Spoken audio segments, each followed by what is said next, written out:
Hey everybody, this is Renee Rutten here, and I'm going to show you today how to do foil lettering. It's kind of a neat little deal, and we're going to start here with an Instagram post just to get that perfectly square shape that we want. Then we're going to go up here to Elements, and we're going to look for letters. Okay, and here we are. This is exactly what I wanted.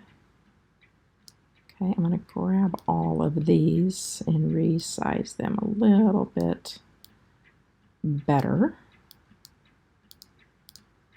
Okay, and I'm just going to line them up here. These letters don't really stand for anything in particular, but I just wanted to show you this foil lettering. Okay, then I'm going to go to Uploads, and I believe, whoops, I'm going to go to Folders.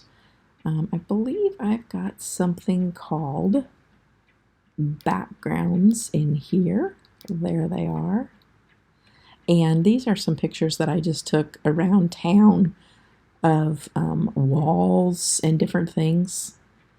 So look what you can do here. And this is what is called foil lettering. A lot of people use these letters, and they will use it for family pictures, you know, grandkids or something like that, and put them in the letters. But this is kind of a different idea, a neat way to do things, something, you know, a little bit different. So I am going to use the bricks in all of these, just because I think that that is really, really cool. Okay, so then let's add a little bit of text to that. Like if you were using this as your logo letters, you know, maybe that's the letters of your business. And so let's just say designing. Let's just say that. And then let's stretch this out here. And I'm going to go to spacing.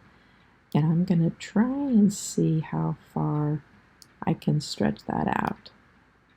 Okay, 800 is as far as it goes, but let's try 900. I don't think that did anything.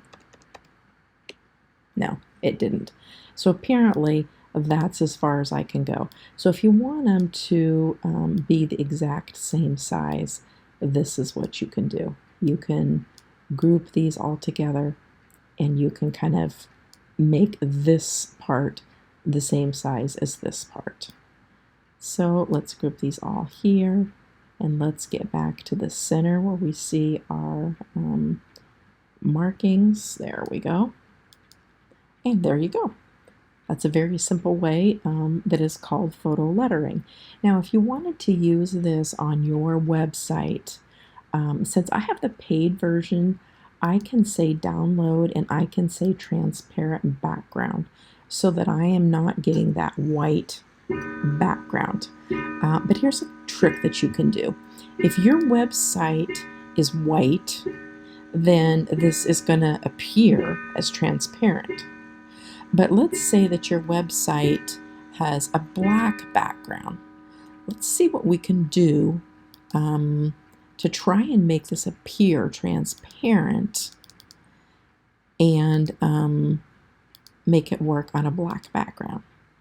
Okay, so if your website background is black and you put a black background here, change that lettering to white, then it again would appear as though there's no background behind it. So whatever color your website is, if you use that background color, then your design will appear on that color as though it is transparent. So, very cool. And that's the end of the video for today. And leave me a comment if you liked it. And if you have any questions or whatever, let me know. Thank you. Bye-bye.